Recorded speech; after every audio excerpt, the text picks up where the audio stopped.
अहमदनगर जिल्ह्याला वरदान असलेले मुळा धरण भरल्यामुळे शनिवारी सकाळी धरणाच्या 2 दरवाजांमधनं 1085 क्युसेक्स प्रवाहानं पाणी सोडण्यात आले। कार्यकारी अभियंता मोरे यांच्या कार्यालयीन आदेशाने उपअभियंता बीजी नवलाखे, उपअभियंता शामराव बुधवंत तसेच पाटबंधारा कर्मचाऱ्यांच्या उपस्थितीमध्ये पाणी सोडण्यात आले। पाणी सोडण्यापूर्वी नदीकाठच्या ग्रामस्थांना सतर्कतेचा इशारा देण्यात आला होता। 2012 सालापासून मुळा धरण पूर्ण क्षमतेने भरलं नव्हतं।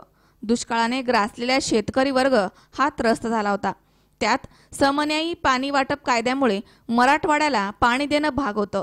परिणामी जिल्ह्यामध्ये शेतकऱ्याला शेतीसह पिण्याच्या पाण्यासाठी भटकंती करावी लागली। दुष्काळ संपावा यासाठी जिल्ह्यामध्ये मुळा आणि भंडारदरा ही धरणे भरपूर पाऊस होऊन पूर्ण क्षमतेने भरावी असं सर्वांनाच वाटत होतं। धरणाच्या पाणलोट क्षेत्रामध्ये भरपूर पाऊस झाल्यामुळे तसेच परतीचा पाऊसही झाल्यामुळे धरणे ही पूर्ण क्षमतेने भरली आहेत।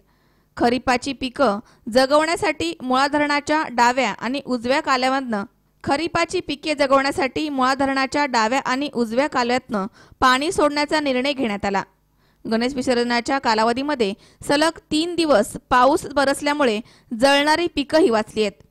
अहमदनगर जिल्ह्यातील मुळा, निळवंडे आणि आढाळा ही धरणं पूर्ण क्षमतेने भरल्यामुळे सर्वांनीच समाधान व्यक्त केलंय।